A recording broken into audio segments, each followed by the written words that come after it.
S ನೀವು ನೋಡ್ತಾ ಇದ್ದೀರಾ Karnataka beat news. RC Shivamogga central ಹಾಗೂ ಸಂಚಾರಿ ಪೊಲೀಸ್ ಶಿವಮೊಗ್ಗ ಇವರ ಸಹಭಾಗಿತ್ವದಲ್ಲಿ ಮಂಗಳವಾರ ಅಂದರೆ ದಿನಾಂಕ 28/7/2026 ಬೆಳಗ್ಗೆ 10:30ಕ್ಕೆ ಶಿವಮೊಗ್ಗದ 2 ಆಕ್ಸಿಡೆಂಟ್ ಝೋನ್ ಬ್ಲೈಂಡ್ ಸ್ಪಾಟ್ ಗಳನ್ನ ಗುರುತಿಸಿ ಅಲ್ಲಿ ಕನ್ವೆಕ್ಸ್ ಮಿರರ್ ಅನ್ನ ಅಳವಡಿಸುವ ಪ್ರಾಜೆಕ್ಟ್ ಅನ್ನ ಹಮ್ಮಿಕೊಳ್ಳಲಾಗಿದೆ. ಇದು ನಮ್ಮ ಡಿಸ್ಟ್ರಿಕ್ಟ್ ಪ್ರಾಜೆಕ್ಟ್ಸ್ ಗಳಲ್ಲಿ ಒಂದಾದ ರಸ್ತೆ ಸುರಕ್ಷತೆ ಮತ್ತು ಅರಿವು ಅಡಿಯಲ್ಲಿ ಆಗುತ್ತಿದೆ. ನಿಮ್ಮೆಲ್ಲರ ಉಪಸ್ಥಿತಿಯನ್ನ ಬಯಸುತ್ತಿದ್ದೇವೆ. ದಯವಿಟ್ಟು ಸ್ಪಂದಿಸಿ. ಸರ್ ನಮಸ್ಕಾರ. ಇವತ್ತು ಶಿವಮೊಗ್ಗದಲ್ಲಿ ತುಂಬ ಅಪಘಾತಗಳಾಗ್ತಾ ಇದೆ. ಅದರಲ್ಲಿ ಈ ಒಂದು ಜಾಗನೂ ಕೂಡ ಹೌದು. ನಮ್ಗೆ ಗೊತ್ತಿರ್ತಕ್ಕಂಥದ್ದು ತಾವು ಈ ಒಂದು ಟ್ರಾಫಿಕ್ ಸಂಚಾರಿಗೆ ಬಂದ ಮೇಲೆ ಅನೇಕ ಬದಲಾವಣೆಗಳನ್ನು ಮಾಡಿದ್ದೀವಿ. ಇವತ್ತು ರೋಟ್ರಿ ಅವರು ಒಂದು ಕಾನ್ವೆಕ್ಸ್ ಮಿರರನ್ನು ಹಾಕ್ತಾ ಇದ್ದಾರೆ. ತಾವೇನು ಹೇಳೋಕ್ಕೆ ಇಷ್ಟಪಡ್ತೀರಿ ಈ ಸಂದರ್ಭದಲ್ಲಿ? ಸರ್ ನಮಸ್ಕಾರ. ಇದೇನು ನಮ್ಮ ಶಿವಮೊಗ್ಗ ನಗರದಲ್ಲಿ ವಿಜಯನಗರ ಈ ಫ್ಲೈಓವರ್ ಏನಿದೆ ಹೊಳೆಹೊನ್ನೂರು ಕಡೆ ಹೋಗೋದು ಭಾಳ ಪ್ರಮುಖ ಒಂದು ಜಂಕ್ಷನ್ನು. ಈ ಫ್ಲೈಓವರ್ ಆಗಿಂದ ಮುಂಚೆ MRS ವರೆಗೂ ಕೂಡ ಟ್ರಾಫಿಕ್ ಜಾಮ್ ಆಗಿ ಭಾಳ ತೊಂದರೆ ಆಗ್ತಾಯಿತ್ತು. ಇದಾದಮೇಲೆ ಸಂಚಾರ ಮುಕ್ತ ಆಗಿದೆ. ಅದರ ಜೊತೆಗೆ ಅಪಘಾತಗಳು ಕೂಡ ಅವಾಗ ಆಗ್ತಾಯಿತ್ತು. ಏಕೆಂದರೆ ಇದು ಸ್ವಲ್ಪ ಟರ್ನ್ ಇದಿರೋದ್ರಿಂದ ಸಾಕಷ್ಟು ಜನಕ್ಕೆ ಒಂದು ವ್ಯೂ ಸಿಗ್ತಾ ಇರಲಿಲ್ಲ. ಕನ್ವಿನ್ಸ್ ಜಾಸ್ತಿ ಇರೋದ್ರಿಂದ ವ್ಯೂ ಸಿಗ್ತಾ ಇರಲಿಲ್ಲ. ಇವತ್ತು ನಮ್ಮ ರೋಟರಿ ವಿದ್ಯಾಸಂಸ್ಥೆಯವರು ಇವತ್ತು ಭಾಳ ಒಂದು ಉಪಯುಕ್ತವಾದ ಕೆಲಸ ಮಾಡಿದ್ದಾರೆ. ಯಾಕೆಂದರೆ ನಾವು ಭಾಳಷ್ಟು ಸಾಮಾಜಿಕ ಸಂಸ್ಥೆಗಳ ಜೊತೆ ಒಡನಾಟ ಇಟ್ಕೊಂಡು ಟ್ರಾಫಿಕ್ ಸುಧಾರಣೆ ಮಾಡಬೇಕು ಅಂತಂದರೆ ಸಂಸ್ಥೆಗಳ ಒಂದು ಭಾಗಿತ್ವ ಕೂಡ ಅಗತ್ಯ.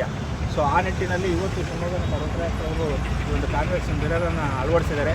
ಯಾಕೆಂದರೆ ನಾನು ನೋಡಿದಂಗೆ ಕಳೆದ ಒಂದು ವರ್ಷದಲ್ಲಿ ಸಾಕಷ್ಟು ಅಪಘಾತಗಳಾಗಿದ್ದವು. ರೀಸೆಂಟ್ ಒಂದು ವಾರದ ಹಿಂದೆ ಇಲ್ಲೊಂದು ದೊಡ್ಡ ಒಂದು 10 ವೀಲರ್ ಲಾರಿ ವೀಲ್ ಕಟ್ಟಾಗಿ ಬಿಟ್ಟು ಅಪಘಾತಗಳಾಗಿತ್ತು.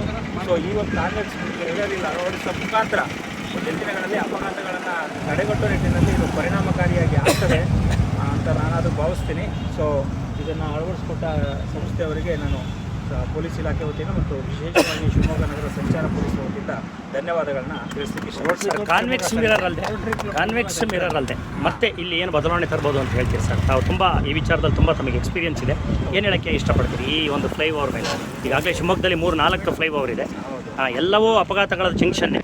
ಅಲ್ಲಿ ಮತ್ತೇನು ಬದಲಾವಣೆ ತರ್ಬೋದು ಅಂತ ಇಷ್ಟಪಡ್ತೀನಿ. ಫ್ಲೈಓವರ್ಗೋಸ್ಕರ ಇದು ಸ್ವಲ್ಪ ಕರ್ವಿಂಗ್ ಜಾಸ್ತಿ ಇರ್ತಕ್ಕಂಥ ಫ್ಲೈಓವರು. ಒಂದು ವ್ಯೂಗೆ ಇದು ಅನುಕೂಲ ಆದರೆ ಇನ್ನೊಂದು ಸ್ವಲ್ಪ ನಾವು ಸ್ಪೀಡ್ ಕಂಟ್ರೋಲ್ ಮಾಡೋಕ್ಕೆ ಈ ಸೈಂಟಿಫಿಕ್ ಅಂಶಗಳ ಅವಶ್ಯಕತೆ ಇದೆ.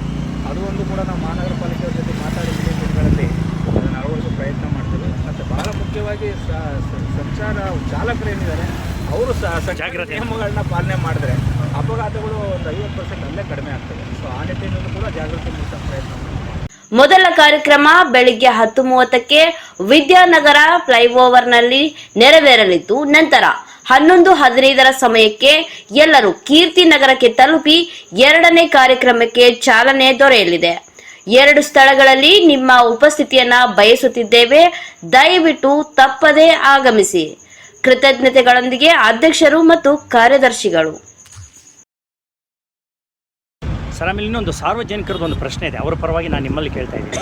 ಈಗ ಬೆಂಗಳೂರಲ್ಲಿ ಏನಾಗುತ್ತೆ ಅಂತಂದರೆ ಎಲ್ಲ ಟ್ರಾಫಿಕ್ ಸಿಗ್ನಲಲ್ಲೂ ಟೈಮಿಂಗ್ ಇದೆ. ಟೈಮಿಂಗ್ ಕರೆಕ್ಟಾಗಿ ಆ ಟೈಮ್ ಪ್ರಕಾರ ಇದಾಗ್ತಾರೆ. ಶಿವಮೊಗ್ಗದಲ್ಲಿ ಏನಾಗಿದೆ ಅಂದರೆ ಒಂದು ಕಡೆಯಲ್ಲಿ ಮಾತ್ರ ಟೈಮಿಂಗ್ ಇದೆ. ಇನ್ನು ಬೇರೆ ಕಡೆಯಲ್ಲಿ ಆಕ್ಸಿಡೆಂಟ್ ಸ್ಪಾಟ್ಸು ತುಂಬ ಇದೆ ಶಿವಮೊಗ್ಗದಲ್ಲಿ. ಯಾಕೆ ಶಿವಮೊಗ್ಗದಲ್ಲಿ ಈ ಒಂದು ಟೈಮಿಂಗ್ ಇರ್ತಕ್ಕಂಥ ಟ್ರಾಫಿಕ್ ಲೈಟನ್ನು ತರಬಾರ್ದು ಅಂತ ಒಂದು ಭಾಳ ಮುಖ್ಯವಾದ ಪ್ರಶ್ನೆ ಕೇಳ್ತೀವಿ. ಭಾಳಷ್ಟು ಸಾರ್ವಜನಿಕರಿಗೆ ಇದ್ರದ್ದೊಂದು ಇದಿದೆ, ಮಾಹಿತಿ ಕೊರತೆ ಇತ್ತು. ಇಲ್ಲಿ ನಾವು ಶಿವಮೊಗ್ಗದಲ್ಲಿ ಏನು ನಾವು ಸುಮಾರು 12 ಸಿಗ್ನಲ್ಗಳಲ್ಲಿ ನಾವೇನು ಟ್ರಾಫಿಕ್ ಸಿಗ್ನಲ್ಗಳನ್ನ ಹಾಕಿದ್ದೀವಿ. ಅಲ್ಲಿ ವಿಶೇಷವಾಗಿ ಅಡಾಪ್ಟಿವ್ ರೆಸ್ಪಾನ್ಸ್ ಕಂಟ್ರೋಲರ್ ಅಂತೇಳಿ, ಅಂದರೆ ರಡಾರ್ ಮುಖಾಂತರ ಯಾವ ಸಿಗ್ನಲಲ್ಲಿ ಈಗ 30 ಸೆಕೆಂಡ್ ಅಂತ ಫಿಕ್ಸ್ ಮಾಡಿದ್ರೆ ಒಂದು ಕಡೆ 20 ಸೆಕೆಂಡಿಗೆ ವಾಹನಗಳು ಖಾಲಿ ಆಗ್ಬಿಡ್ಬೋದು. ಅವಾಗ ಇನ್ನೂ 10 ಸೆಕೆಂಡು ಎಕ್ಸ್ಟ್ರಾ ಅವರು ಸಾರ್ವಜನಿಕರು ನಿಲ್ಲಬೇಕಾಗತ್ತೆ. ಬಟ್ ಈ ಸಿಸ್ಟಮ್ ಏನು ಅಳವಡಿಸಿದ್ದಾರೆ ಶಿವಮೊಗ್ಗ ನಗರದಲ್ಲಿ ಸ್ಮಾರ್ಟ್ ಸಿಟಿಯವರು, ಅದು ರಡಾರ್ ಸಿಸ್ಟಮ್. ಅಂದರೆ ವಾಹನಗಳಲ್ಲಿ 10 ಸೆಕೆಂಡಿಗೆ ಖಾಲಿ ಆಯಿತು ಅಂದರೆ ನೆಕ್ಸ್ಟ್ ಸಿಗ್ನಲ್ಗೆ ಅದು ಜಾಸ್ತಿ ಟೈಮ್ ಕೊಡುತ್ತೆ. ಅಲ್ಲಿ 40-45 ಸೆಕೆಂಡು. ಈ ಒಂದು ತಂತ್ರಜ್ಞಾನ ಇರೋದ್ರಿಂದ ಆ ಸೆಕೆಂಡ್ ಬರಲಿಕ್ಕೆ ನಮಗೆ ತೊಂದರೆ ಆಗ್ತಾಯಿದೆ. ಮತ್ತು ಅದು ಸಾರ್ವಜನಿಕರಿಗೆ ಅನುಕೂಲ ಆಗ್ತಾಯಿದೆ ಅಂತ ನಮ್ಮ ಸ್ಮಾರ್ಟ್ ಸಿಟಿ ಅವರು ಹೇಳಿದ್ದಾರೆ. ಬಟ್ ಭಾಳಷ್ಟು ಸಾರ್ವಜನಿಕರು ಏನು ಹೇಳ್ತಾರೆ, 30 ಸೆಕೆಂಡಿಂದ ನಾವು ಗಾಡಿ ಆಫ್ ಮಾಡ್ಕೊತೀವಿ, ಸಿಗ್ನಲ್ ಜಂಪ್ ಆಗೋದು ತಪ್ಪದೆ ಅಂತ ಈ ಒಂದು ವ್ಯೂಗಳಿದೆ. ಸೊ ಎಲ್ಲರ ಅಭಿಪ್ರಾಯವನ್ನು ಪಡೆದು ಮುಂದೆ ಸಾರ್ವಜನಿಕರಿಗೆ ಏನು ಅನುಕೂಲ ಆಗ್ತದೆ ಅದನ್ನು ನಾವು ಮಾಡಲಿಕ್ಕೆ ಮುಂದಿನ ಪ್ರಯತ್ನ ಮಾಡ್ತೀವಿ. Thank you sir. ಎಲ್ಲ ಮಾಹಿತಿ ಧನ್ಯವಾದ.